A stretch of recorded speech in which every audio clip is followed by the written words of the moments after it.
It is a loop, reward circuit. তো সেখানে মানুষ তখন ওই স্মোকিং বলুন, ক্যানাবিস বলুন, অন্য টাইপের অ্যাডিকশানে হয়। এখন এটা খুব কমন জিনিস, আমরা হয়তো সবাই সেটার ভেতরে সেই রোগে ভুগছি।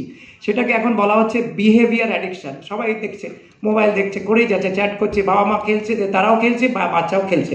তো এখানে এখন ইটস আ লিঙ্কড কন্টেন্ট দেওয়া হয়, এআই ইউজ করছে যারা কন্টেন্ট ক্রিয়েটার। আপনি নাচ গান দেখতে চান, সেটা দেখছেন, খেলা দেখছেন, and you are unconsciously getting hooked. আমি আগে ফেসবুক ওই জন্য বন্ধ করে দিলাম। 2:30টার সময় একটা বন্ধু বলছে, সে হয়তো ইউএসএ আছে, এই একটু দাঁড়া আমি আসছি। তো এখানে we have to control hour selves. যেরকম আমায় এখান থেকে বার করে আনতে হবে।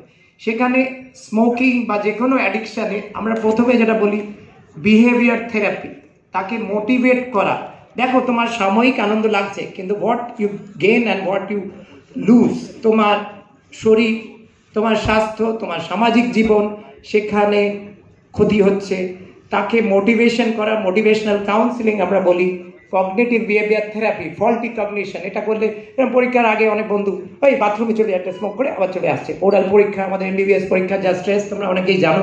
তো সেখানে স্মোকিং বেড়ে গেল। আমার রুমমেট তো একদম রুমটাকে একদম মানে থাকা যাচ্ছিল না। বললাম, ভাই বাইরে গিয়ে খা, তুমিও খা। তো সেখানে এইটা যে addiction is a coping mechanism, stress, কারোর ঘুম আসছে না, সে দুপেক দিয়ে নিচ্ছে। তো এই জায়গায় তাকে বোঝানো না, এর থেকে হেলদি কোপিং সিস্টেমস আছে। তুমি গান শোনো, তুমি রিল্যাক্সিং মিউজিক শোনো, বা you do something, gardening, walking, anything. তো সেখানে তাকে মোটিভেট করা, তাকে বোঝানো বাবা এখান থেকে বেরিয়ে আসা যায়। এবং don't label someone as an addict. তাকে তো আমরা একটু যেন ছোট করে দিলাম। A person, a human being wanting your help. এইভাবে দেখুন, একটা মানুষ একটা অসুখে ভুগছে, তার থেকে তাকে বার করে নিয়ে আসতে হবে। সেখানে বিহেভিয়ার থেরাপি, জনগণকে বোঝাতে হবে, সবাইকে আমার ক্লিনিকে আসবে না, কিন্তু বোঝাতে হবে না, এখান থেকে বেরিয়ে আসতে পারেন। তার সাথে আরও কিছু ওষুধ তো আমাদের আছে। নিকোটিন, আমরা বলি 3টে ওষুধ আমরা ইউজ করি, এনআরটি, নিকোটিন রিপ্লেসমেন্ট থেরাপি, ভ্যারেনিক্লিন, এটা খুব কস্টলি, আর বুপ্রোপিয়ন। তো নিকোটিন রিপ্লেসমেন্ট থেরাপি আপনারা অনেকে ইউজ করেছেন, হয়তো প্যাচ আছে, নিকোরেট সিগারেটস আছে, ই সিগারেটস আগে দেওয়া হতো, সেগুলো এখন উঠে গেছে।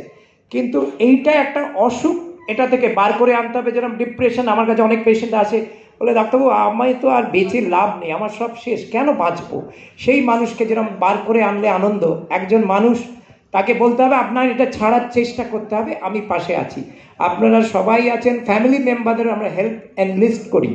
যে বউ বললো স্যার আমি ওকে ছেড়ে দেবো, ও থাকা যাচ্ছে না, না তুমি ওকে হেল্প করো না, তুমি বললেই ও করবে। তো আমার মনে হয় এই বলে আমি আরও অনেক কিছু বলতে পারি, সময় সব সস।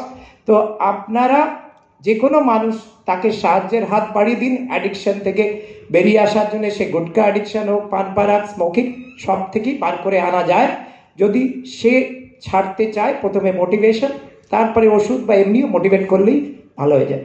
ধন্যবাদ সবাইকে, আর নমস্কার। যদি ভুল চুক কিছু বলে থাকি ক্ষমা করবেন।